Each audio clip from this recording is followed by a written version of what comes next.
419 հոդվածի առաջին մասով այն բանի համար, որ նա մի խումբ անձանց հետ նախապատրաստել է ահաբեկչություն եւ իշխանության յուրացում, մասնավորապես։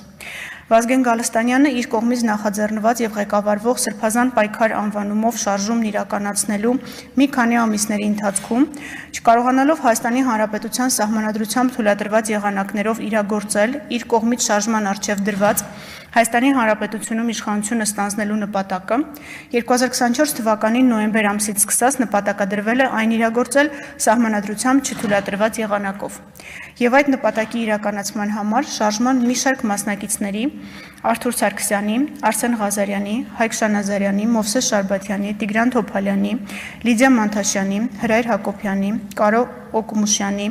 Իգոր Սարգսյանի, Արա Ռոստոմյանի, Արման Իսրայելյանի, Աղվան Արշակյանի, Արմեն Ալեքսանյանի, Միրան Մաղսուդյանի, Դավիթ Գալստյանի եւ այլ անձանց հետ նախնական համաձայնությամբ խմբի կազմում ձեռք են բերել ահաբեկչություն կատարելու եւ իշխանությունը զավթելու համար անհրաժեշտ միջոցներ եւ գործիքներ, ինչպես նաև դիտավորությամբ ստեղծել են այլ պայմաններ, այդ կերպ կատարելով իշխանությունը յուրացնելու նախապատրաստություն։ Հայաստանի Հանրապետությունում իշխանությունը զավթելու իրենց հանցավոր նպատակը իրագործելու նպատակով Արթուր Սարգսյանը, Վազգեն Գալստանյանը եւ հանցավոր խմբի մյուս անդամները պլանավորել են կատարել ահաբեկչություն, այն է քաղաքացիական անձանց կյանքից զրկելու, առողջությանը ծանր կամ միջին ծանրության վնաս պատճառելու, խոշոր չափերի գույքային վնաս պատճառելու եւ այլ ծանր հետևանքներ առաջացնելու վտանգով զուգորդված հանրավտանգ արարքներ, այդ կերպ նպատակ հետապնդելով ահաբեկել բնակչությանը, բնակչության շրջանում առաջացնել անկառավարելի վիճակ, կազմալուծել հանրային իշխանության մարմինների գործունեությունը եւ սահմանադրությամբ սահմանված կարգով իշխանությունը ստանձնած անձանց հարկադրել հրաժարվել դրանից։ Նախապատրաստելով նշված հանցավոր արարքների իրագործումը, հանցավոր խմբի անդամները, այդ թվում Արթուր Սարգսյանը, 2025 թվականի հունվարից սկսած շարժման մասնակիցների եւ համախոհների միջոցով արդեն իսկ հավաքագրել են բազմաթիվ հարվածային խմբերում ընդգրկվող 2000-ից ավելի անձանց, խոշոր փողոցներն առանձնացնելու եւ գործողությունները պլանավորելու համար ձեռք են բերել Երևան քաղաքի քարտեզը, շարքից հանելու նպատակով ձեռք են բերել լուսացույցների, էլեկտրաէներգիայի եւ համացանցի սնուցման լարերի, բաժանարարների գտնվելու վայրերի վերաբերյալ տվյալները, պատվիրել եւ ձեռք են բերել պայթյուններ կատարելու եւ կրակոցներ արձակելու համար նախատեսված հրավտանգ միջոցներ, ինչպես նաեւ տրանսպորտային միջոցների անվադողերը վնասելու եւ տրանսպորտային շարժը կաթվածահար անելու համար պիտանի, մետաղական սրածայր, դետալներ, աստղիկներ։ Տրանսպորտային միջոցների ապակիներին եւ ճանապարհներին լցնելու նպատակով ներկեր եւ յուղեր, այդ միջոցները պահել են համապատասխան թաքստոցներում, շարունակել են հարվածային խմբերում ընդգրկվող անձանց հավաքագրելուն ուղղված գործողությունները, միաժամանակ խմբերի ղեկավարների հետ հանդիպումների ժամանակ ունեցած ելույթներով վերջիններիս վստահեցնելով, որ նախատեսվող գործողությունները հաջողության հասնելու միակ եղանակն են եւ վերջիններիս հրահանգելով իրենց հերթին միջոցներ ձեռնարկել խմբի անդամների զգոնությունը, պատրաստակամությունը տված հանձնարարությունը ցանկացած գնով կատարելու կամքը ամրապնդելու ուղղությամբ։ Արթուր Սարգսյանը, Վազգեն Գալստանյանը եւ հանցավոր խմբի մյուս անդամները չեն կարողացել սկսել իրենց դիտավորության մեջ ընդգրկված հանցանքների ահաբեկչության եւ իշխանությունը զավթելու եղանակով այն յուրացնելու Հայաստանի Հանրապետության կառավարության եւ ազգային ժողովի լիազորություններին սահմանադրությամբ չնախատեսված եղանակներով տիրանալու օբյեկտիվ կողմը կազմող համապատասխան գործողությունների կատարումը ազգային անվտանգության ծառայության աշխատակիցների կողմից դրանք նախապատրաստելու փուլում բացահայտելու պատճառով։ Այսպիսով Արթուր Սարգսյանին վերագրվում է քրեական օրենսգրքի 43-308 հոդվածի առաջին մասով, 43-419 հոդվածի առաջին մասով նախատեսված հանցավոր արարքներ։ Սույն գործով կատարված օպերատիվ հետախուզական միջոցառումների եւ գաղտնի քննչական գործողությունների արդյունքում ստացված տվյալներով պարզվել է, որ Սրբազան պայքար շարժման անդամները մտադրվել են իրենց ակտիվ գործողությունների ընթացքում բազմաթիվ 20-25 հոգանոց խմբերի միջոցով փակել Հայաստանի Հանրապետությունում գրեթե բոլոր միջպետական ճանապարհները, փակել Երևան մուտք գործող բոլոր ճանապարհները, վառել ավտոմեքենաներ, ջարդել խանութներ, փողոցներում շախտալ ավտոմեքենաների անիվները վնասող աստղիկներ, ավտովթարներ ստեղծելու եւ այդ կերպ ճանապարհները փակելու խցանումներ առաջացնելու նպատակով, խափանել 20-ից 30 ինտերնետի մայրեր,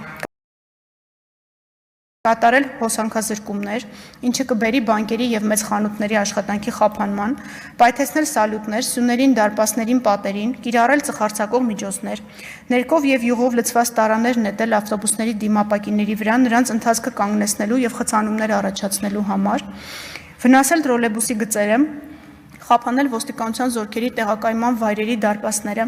թունելներում վառել խոտերի տուկեր խցանումներ առաջացնելու համար, հաքերների միջոցով հազարավոր նամակներ ուղարկել նախարարություններ պաշտոնական կայքերը կոտրելու եւ աշխատանքը պարալիզացնելու համար, նաեւ նպատակադրվել են կոտրել կառավարության կայքը, արհեստական բանականության միջոցով ստեղծել կեղծ խոսակցություններ բարձրաստիճան ոստիկանների միջև եւ այդ ձայնագրությունները տարածել համացանցում, ձեռք բերել քաղաքացիական պայմանագրի պատգամավորների, ոստիկանապետի ու այլ պաշտոնյաների հեռախոսահամարները, պատգամավորների տների դիմաց իրականացնել բողոքի ակցիաներ, նշված գործողությունները նկարահանել եւ առցանց ռեժիմով հրապարակել համացանցում,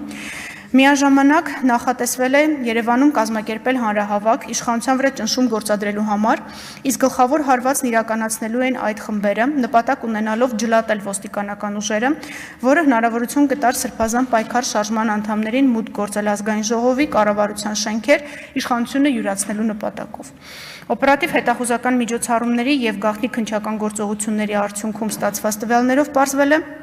որ վերոնշված հանցավոր արարքների նախապատրաստական բոլոր գործողությունները մի խումբ անձանց հետ նախնական համաձայնությամբ խմբի կազմում համակարգել եւ պլանավորել են Վազգեն Պետրոսի Գալստանյանը, Արթուր Լավրենտի Սարգսյանը եւ այլ անձինք։ Միջնորդագրում մանրամասն ներկայացված են բոլոր հեռախոսային խոսակցությունները, այդ թվում ամբողջական ծավալով, որպեսզի հասկանալի լինի, թե որ խոսակցությունը ինչ կոնտեքստում է իրականացվել եւ ժամանակն էլ հնարավորություն չի տալիս բնականաբար այդ բոլոր խոսակցությունները ազգային ժողովի ամբիոնից ես չեմ հրապարակի։ Միայն կնշեմ, որ բացի օպերատիվ հետախուզական միջոցառումներից իրականացվել են նաեւ խուզարկություններ, մասնավորապես Բագրատ Գալստանյանի բնակավայրում է կատարվել խուզարկություն, Մեղադրյալ Մովսես Շարբաթյանի բնակարանում է կատարվել խուզարկություն, կազմվել արձանագրություն, Մեղադրյալ Տիգրան Գալուստի Գալստյանի բնակարանում է կատարվել խուզարկություն եւ Մեղադրյալ Լիդիա Մանթաշյանի բնակարանում է կատարվել խուզարկություն, ինչու ենք սրանք առանձնացրել, որովհետեւ ներկայացված միջնորդագրին ուղիղ վերաբերելի տվյալները սրանք էին, բայց ընդհանուր առմամբ երևի մամուլից էլ հետևել եք եւ տեսել եք, որ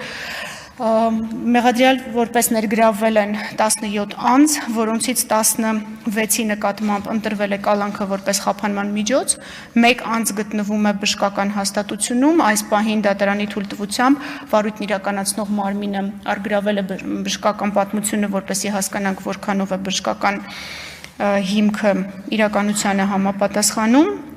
Բացի այդ, ընդհանուր առմամբ խուզարկություններ են կատարվել, թվով 86 խուզարկություն է կատարվել ավտոմեքենաներում եւ բնակարաններում եւ որոնց արդյունքում հայտնաբերվել են իմ կողմից համառոտ ներկայացված